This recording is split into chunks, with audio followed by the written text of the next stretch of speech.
დიდი მადლობა, მოგესალმებით ყველას. მინდა ყველას მოგილოცოთ ახალი წელი, გისურვებთ ჯანმრთელობა და ბედნიერება.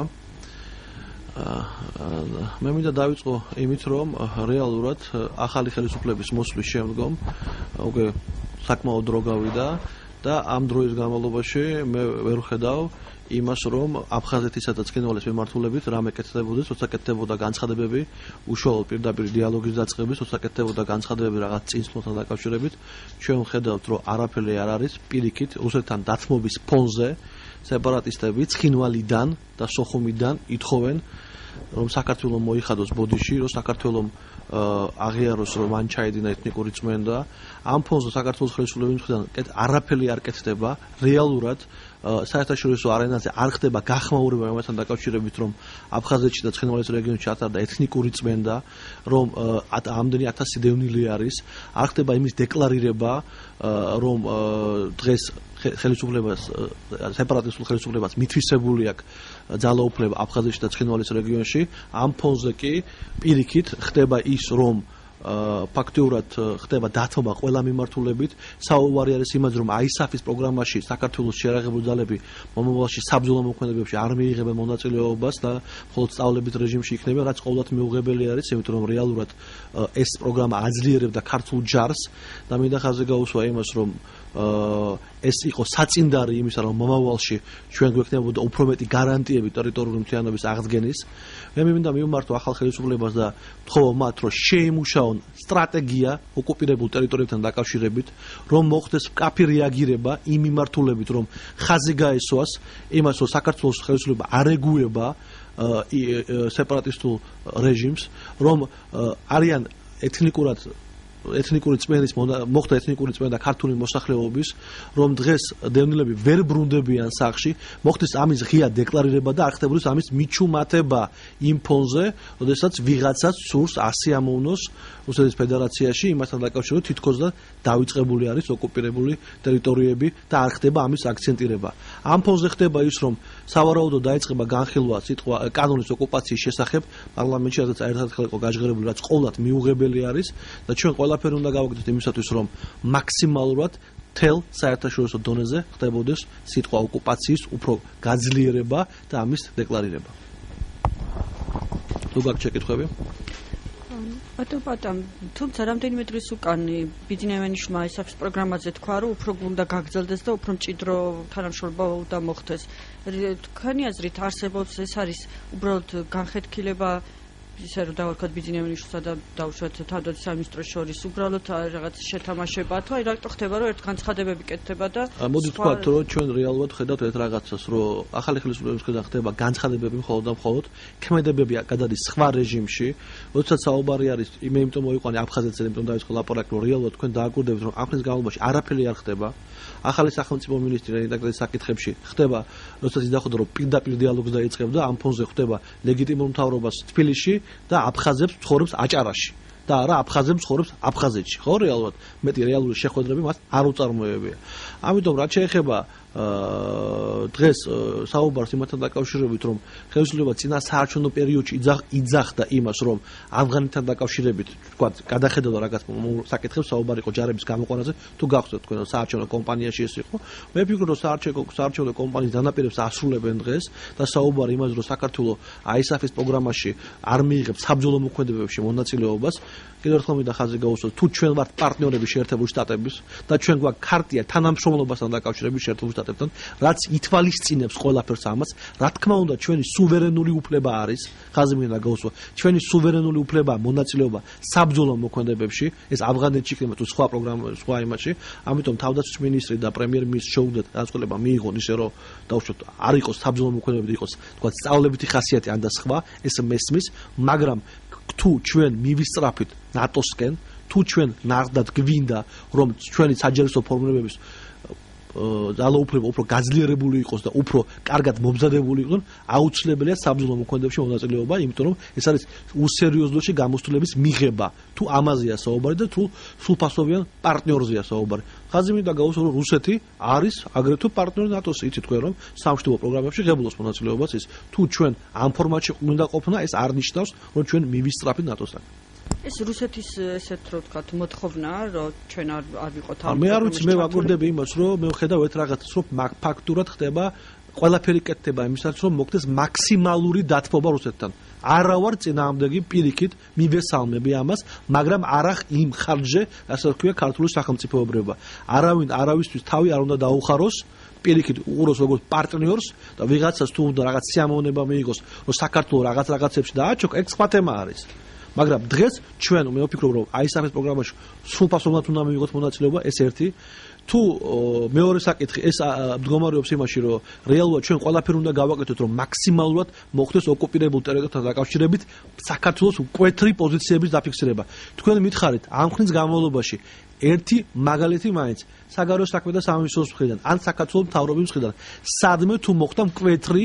რეაგირება ან პარლამენტის მხრიდან მკვეთრი რეაგირება ან განცხადებები ოკუპირებულ ტერიტორიასთან დაკავშირებით ერთი მაგალითი მაინც დავისახელეთ ესეთი რაღაცა არ იყო მე ვფიქრობ რომ რეალურად ხდება ის რომ სასამართლო პროცესებით ხდება განხილვა იმასთან დაკავშირებით რომ შეიძლება ბევრი ძებნილი ჩამოვიდეს საქართველოს ტერიტორიაზე საუბარი მაქვს იგივე იგორ გიორგაძეზე კი ბატონო ჩამოვიდნენ და განიხილოს სასამართლო და იგორ გიორგაძე დამნაშავეა თუ არა მე არ ვხედავ ამაში არანაირ პრობლემას თუ ამ გზით მივდივარ თუ მივდივართ იმ გზით რომ შეუძლია ყველა სასამართლოს განიხილოს და ყველა კითხვისთვის ქვეშ იყოს ფივესთან ბაზრი ჩამოვიდეს რატომ არ უნდა ჩამოვიდეს გიორგაძე მაგალითად ან რატომ არ უნდა ჩამოვიდეს სხვა ვინც არის კი ბატონო ჩამოვიდეს განიხილონ ეს რა თქმა უნდა ეს ემონება ჩვენს მეზობელ ქვეყანას იმიტომ რომ აქ ხდება ძალიან კარგი პიარი იმასთან დაკავშირებით რომ მოიხსნება კითხვის ნიშნები და ხო ხედავთ საქართველოშიც კი ეჭვობენ ასეთ რაღაცეებზე და დაიწყება ამის სასამართლო განხილვა ხო ეს როგორი საპიარო კარგი საპიარო ეს ფედერაციისათვის ჩამოვიდეს ასლან აბაშიძე მივესალმები თუ ჩამოვა განიხილონ სასამართლოში დამნაშავეა ასლან აბაშიძე თუ არ არის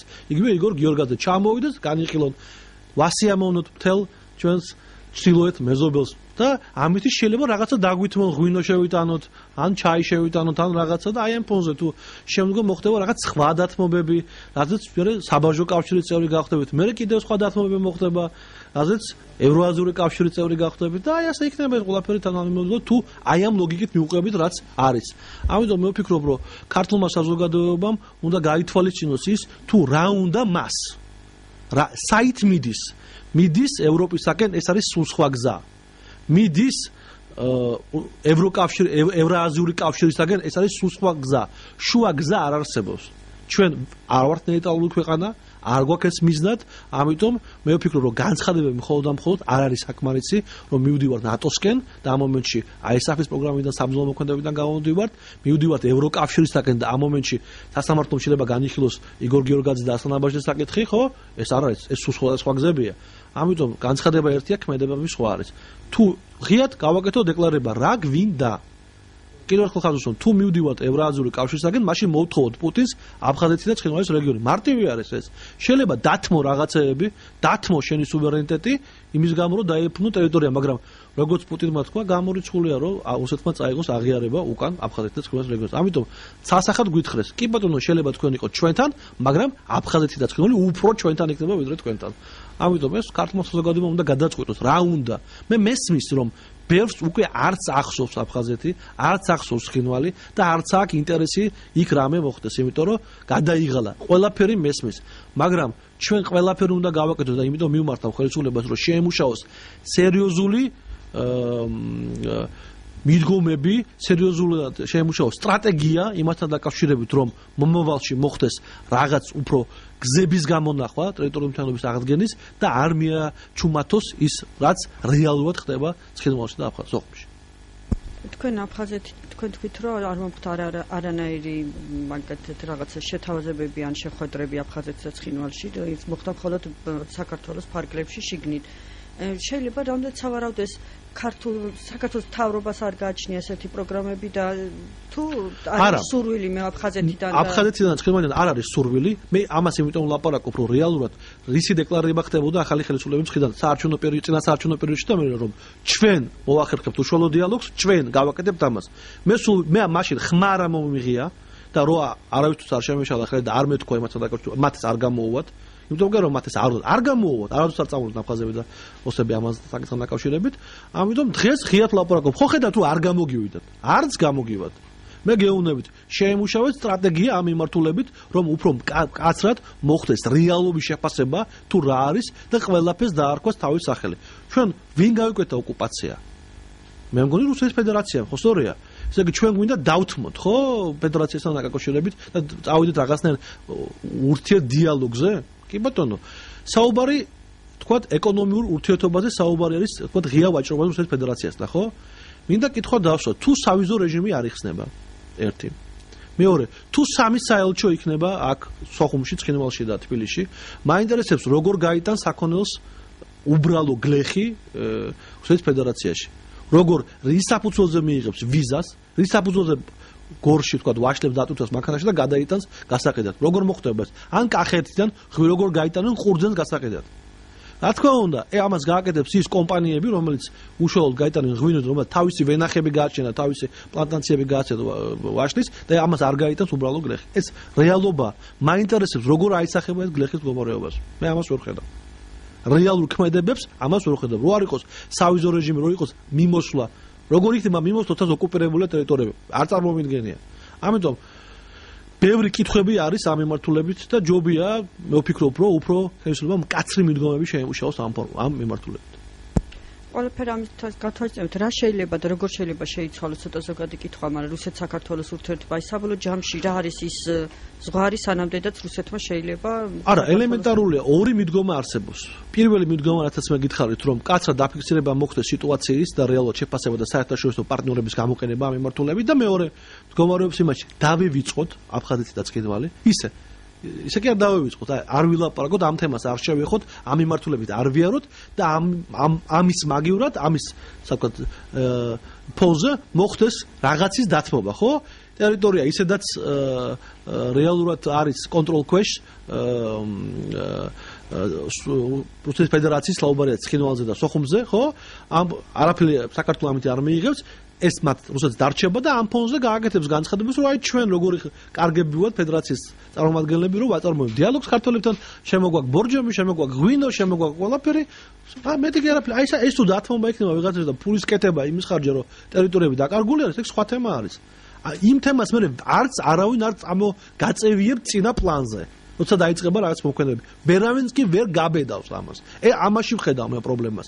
თორე იმაში კი არ ვხედავ პრობლემას, რომ უშუალო დიალოგი ქონდეს ფედერაციასთან და რაღაც მე ყოველთვის ვიძახოდი, რომ უშუალო პირდაპირ დიალოგი უნდა იყოს შუამოვლების გარეშე რუსეთთან, მაგრამ არა იმის ხარჯზე, რასაც არის დათმობა ტერიტორიული მთლიანობის. ჩვენ ვხედავთ დღეს, რომ სეპარატისტები როგორ ტესტებს უშვებენ, რომ აღიარეთ გენოციდი, აღიარეთ მოიხადეთ ბოდიში და ამას ანასწროთ რა?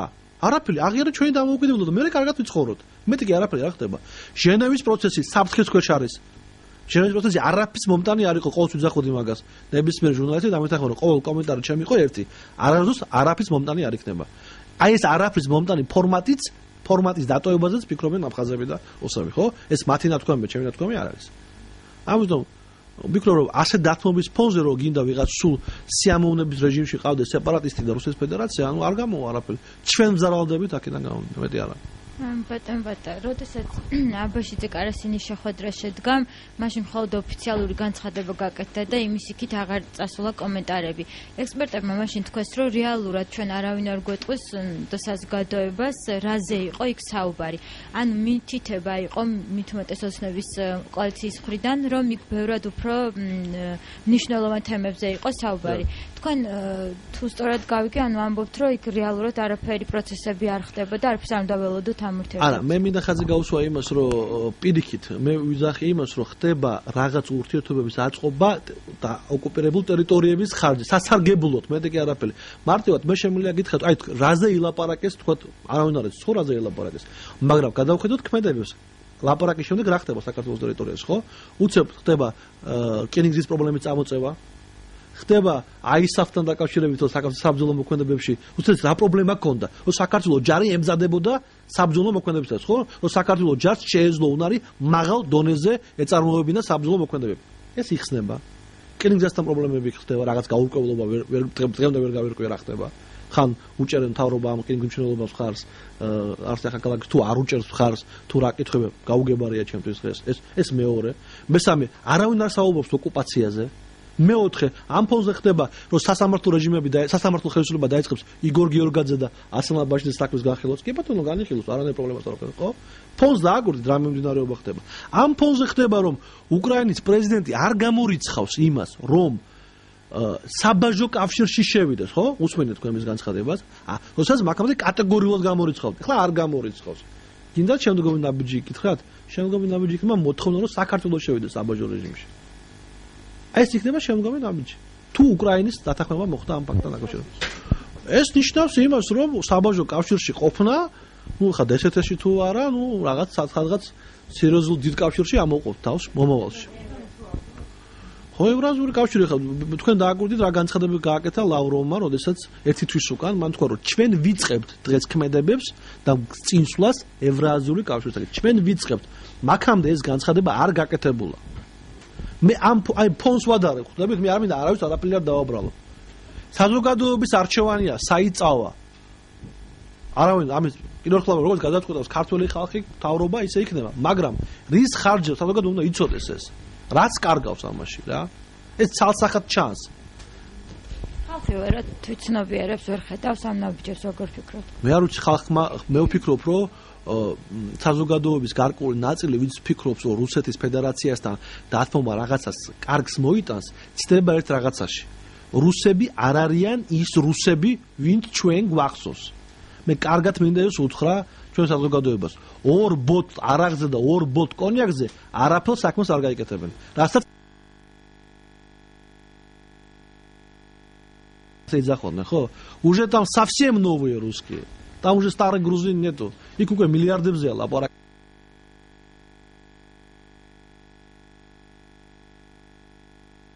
დაკეთონ და იმიტომ რომ ეხლა ფულის დიქტატი ხდება იქიდან მხრიდან. ესაა პრობლემა ჩვენი. და ილუზიაში ვარდებით რომ მოვთაფლავთ ორი ბოთლი ჭაჭით ვიღაცას და რაღაცას გადავაწყვეტებთ. ეს ასე არ იქნება. ბატონ პატა.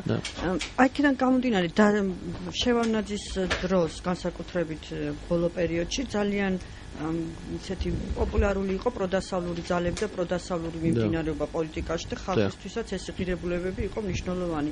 რა მოხდა დღეს? აი იმიტომ თითქოს მე ესე ვფიქრობ, რომ თითქოს დაიკარგა ის მუხტი, რაც არსებობდა ადრე ამ პროდასავლურ იმასთან დაკავშირებით. ხო არ განაპირობა ეს ბევრწილად იმან, რომ ძალიან დიდი ხანია ჩვენ ველოდებით იგივე ნატოსთან ან მაპს ან ძალიან ბევრი მოლოდინები იყო ნატოსთან დაკავშირებით, რომელიც რეალურად მე ვფიქრობ, რომ ქართული საზოგადოების პრობლემაა და ყველა ჩვენი ქართველების პრობლემა მდგომარეობს იმაში, რომ ჩვენ გვინდა ყველაფერი სწრაფად და ჩქარა, ეხლავე. და არა ხვალ და ზეგ, ეხლა გვინდა ყველაფერი. ეს ყველა ასია, მე მგონი ნებისმიერი ქართველი, ხო? ჩვენ ვხედავთ იმას, რომ ჩვენ როგორ მივდიოდით ევროკავშირისგან და ნატოსგან და წინსვლები ამ მიმართულებით ნახდათ იყო. დღეს თუ საზოგადოებამ და ქართულმა გადაწყვეტა ის, რომ ეს არადგანაც არ მოხდა, ამიტომ სხვა გზით მინდა ეხლა და სწრაფად ვიყო სხვაგან, იმის გამო, რომ მე თქვა მქონდეს ფული, ამიჯერეთ, ფულიც არ გექნებათ. და არ მოგცემს ესეთან ფულს. ეს თალსახად არის. ერთ პატარა მაგალითს მოვიყვან, თქვენ შეგიძლიათ აგერ ჟურნალისტები ხართ და ამოიღოთ გადაცემა დაახლოებით 10 დღის უკან ვესტი 24 რვა რუსული არხი, დილას შემთხვევით უყურებდი და უყურებ და აჩვენებენ გულურიფში. მე ვარ გულურიფშან აფხაზეთს და აჩვენებენ რომ მიდის მანდარინის შეგროვება. და ვიღაცა მენეჯერ პოს ბორუ ციტრუსს აწერია ქვევით, დგას ბოტებით, კურტკით აფხაზი და რომელიც იძახის რომ აი აჩვენებენ როგორ მანდარინის კრეფვა როგორ ხდება. რა ხდება? საუბარი არის აფხაზეთზე, რომელიც სრულად ოკუპირებული არის, რომელიც სრულად კონტროლქვეშა რუსების და რომელსაც ხელისუფლება უჭერს ხარას. აფხაზს არა აქვს უფლება 50 კილოზე მეტი მანდარინი გაიტანოს აფხაზეთიდან. 50 კილოზე მეტი. ეს იყო საბჭოთა კავშირში ანდროპოვის პერიოდში. დგანან ფსოუსხიძე და კადრები არის დგანან ამ ტაჭკები და დგანან ურიკებით რომ გაიტანონ მანდარინი და ვერ გააქვთ და სიუჟეტი რა იყო გადაცემის იცით რომ ელოდებიან მანქანას მოსკოვის ნომერებით ვისაც უფლება აქვს შეიწყიდოს ფსოუს საზღვარზე ეს მანდარინი. ხალხო საუბარი არის აფხაზეთის მანდარინი შეიძლება იყიდოს ერთმა კვარტალმა მოსკოვის მეტი კი არ არის. და ეს არის პრობლემა. ეს პრობლემა ვერ მოაგვარა რუსეთმა და აფხაზებმა, ხვდებით? იმიტომ რომ ვიღაცა შემოაქვს ტუნისიდან მანდარინი რუსეთში და უფრო იაფი უჯდებოდა ფულსაკეთებს ვიდრე აფხაზეთის მანდარინი. და თქვენ გინდათ რომ ჩვენი სოფლის მეურნეობის პროდუქტები წაიღოს ვიღაცა მაგიდან პრობლემის გარეშე, როდესაც საზღვარი არ აქვს ფსოუზე და ჯარებით გას და 50 კილო მანდარინი აფხაზ გლეხს ვერ გააქვს. ამოიღეთ სიუჟეტი და ნახეთ. ძალიან მარტივია. ბოლოს მინდა გკითხოთ, ბატონო, რამდენად აქვს პერსპექტივა პროდასალურ ძალებს და ამ ფონზე რამდენად შეძლებენ ისინი აი ეს რუსული მე ვფიქრობ, რომ დრო მოიტანს იმას და ეს დრო არ არის შორს. ეს დრო არის ძალიან ახლოს, რომ შეიქმნება დაწმუნებული ვარ რაღაც დასავლური კოალიცია. ეს იქნება პოლიტიკური პარტიები, ეს იქნება არასამთავრობო ორგანიზაციები, თუ ამას მნიშვნელობა არ აქვს, შეიქმნება კოალიცია, რომელიც იქნება დასავლურ ღირებულებებზე და ღიად ილაპარაკებს იმაზე, არა განცხადებებს გააკეთებს და ქმედებებში იქნება სხვა. არამედ ქმედებებში და განცხადებებში იქნება ერთიანი. ჩვენ თუ დასავლეთს არ უთხარ, რომ ჩვენ თუ ეს გვინდა, იქ თავს არავინ არ მოიკლავს, რომ აი გინდა თუ არა ქართველები ჩვენთან იყვნენ. ეს ქართველების გადასაწყვეტია და არა დასავლეთის გადასაწყვეტია და არა ამერიკის, ხვდებით? თუ ქართველებს არ უნდათ, ეხა ფინ რატომ უნდა დაიწყოს რაღაცა. ხო? მადლობა დიდი. აი ხარით.